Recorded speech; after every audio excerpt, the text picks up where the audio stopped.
Chapter 14. Mortals born of woman are of few days and full of trouble. They spring up like flowers and wither away.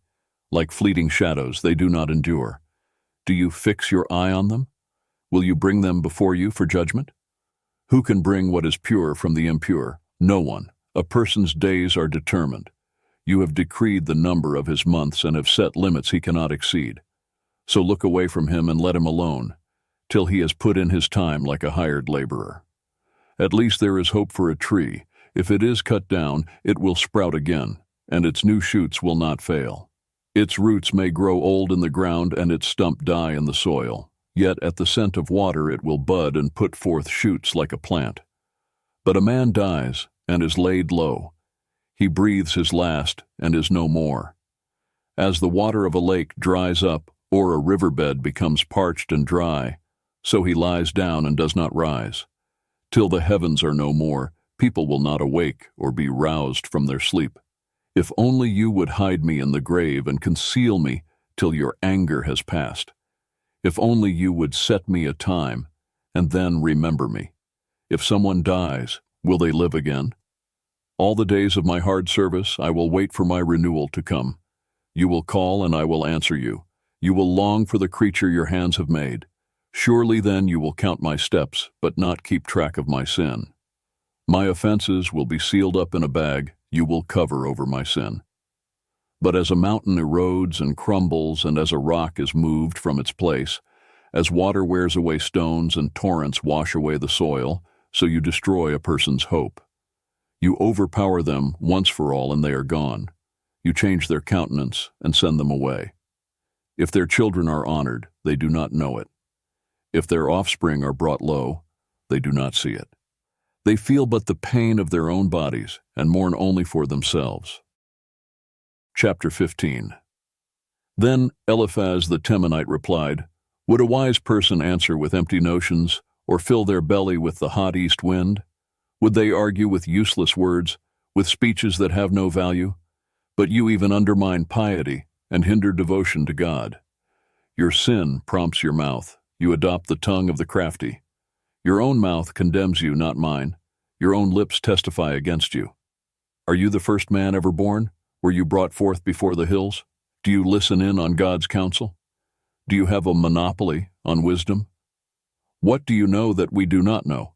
What insights do you have that we do not have? The gray-haired and the aged are on our side, men even older than your father. Are God's consolations not enough for you, words spoken gently to you? Why has your heart carried you away, and why do your eyes flash, so that you vent your rage against God and pour out such words from your mouth? What are mortals, that they could be pure, or those born of woman, that they could be righteous? If God places no trust in his holy ones, if even the heavens are not pure in his eyes, how much less mortals, who are vile and corrupt, who drink up evil like water? Listen to me and I will explain to you. Let me tell you what I have seen, what the wise have declared, hiding nothing received from their ancestors, to whom alone the land was given when no foreigners moved among them. All his days, the wicked man suffers torment. The ruthless man, through all the years, stored up for him. Terrifying sounds fill his ears. When all seems well, marauders attack him. He despairs of escaping the realm of darkness. He is marked for the sword. He wanders about for food like a vulture. He knows the day of darkness is at hand. Distress and anguish fill him with terror. Troubles overwhelm him, like a king poised to attack, because he shakes his fist at God and vaunts himself against the Almighty, defiantly charging against him with a thick, strong shield.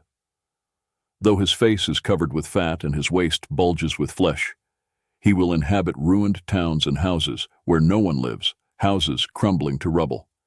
He will no longer be rich, and his wealth will not endure, nor will his possessions spread over the land.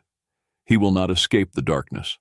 A flame will wither his shoots, and the breath of God's mouth will carry him away.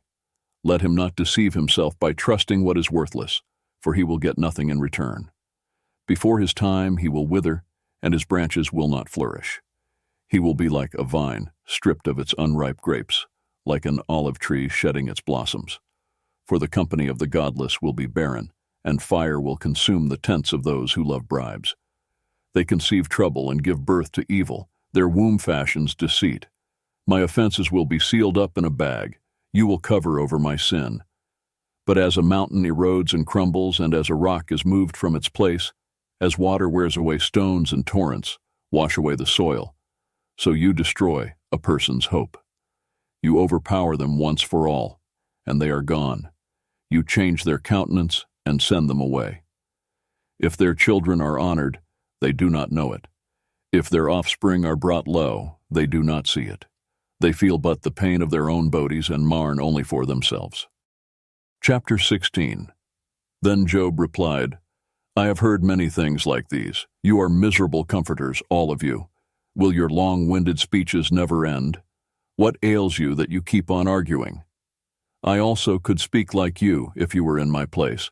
I could make fine speeches against you and shake my head at you. But my mouth would encourage you. Comfort from my lips would bring you relief. Yet if I speak, my pain is not relieved. And if I refrain, it does not go away. Surely, God, you have worn me out. You have devastated my entire household. You have shriveled me up, and it has become a witness. My gauntness rises up and testifies against me. God assails me and tears me in his anger, and gnashes his teeth at me. My opponent fastens on me his piercing eyes. People open their mouths to jeer at me. They strike my cheek in scorn and unite together against me. God has turned me over to the ungodly and thrown me into the clutches of the wicked. All was well with me, but he shattered me. He seized me by the neck and crushed me. He has made me his target. His archers surround me. Without pity, he pierces my kidneys and spills my gall on the ground. Again and again he bursts upon me. He rushes at me like a warrior. I have sewed sackcloth over my skin and buried my brow in the dust. My face is red with weeping. Dark shadows ring my eyes. Yet my hands have been free of violence, and my prayer is pure. Earth, do not cover my blood. May my cry never be laid to rest. Even now my witness is in heaven. My advocate is on high.